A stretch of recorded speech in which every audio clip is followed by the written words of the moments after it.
Assalamu alaikum wa rahmatullahi wa barakatuh. Look, for the past 20 years or more, Muslims have been bullied by this term extremist, and we have had to do more and more and more to convince non-Muslims that we're not extremist. And the non-Muslim definition of what extremism means keeps expanding to include more and more things, and it has to stop.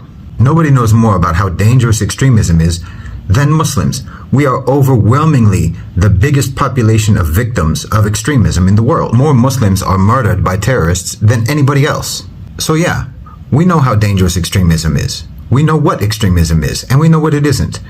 The new definitions of extremism don't even include anything about violence.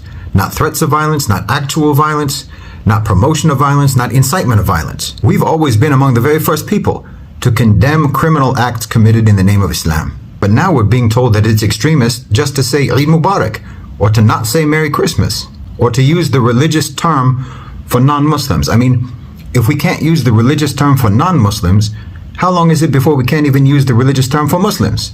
No, we can't allow the definition of what a moderate, non-extremist Muslim is to keep expanding, and the goalposts to keep moving back, requiring us to start disavowing perfectly normal mainstream beliefs just so that we can escape being labeled as extremists. This has become a tactic of intimidation. The Indonesian Ustad Abdul Samad has been subjected to a very dishonest smear campaign, misrepresenting his views through selective, partial excerpts from his speeches, ignoring his clarifications, and a deliberate, even strategic exclusion of context for the things that he said. Look, nobody cares whether or not he can or cannot enter Singapore, or anybody else for that matter. All of his content is available online anyway.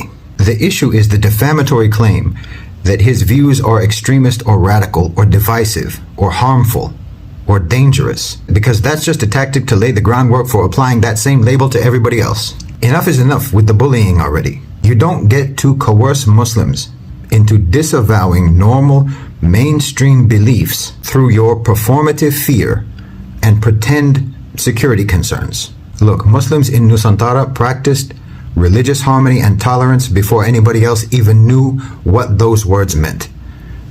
Jazakumullahu khairan wa assalamu alaikum.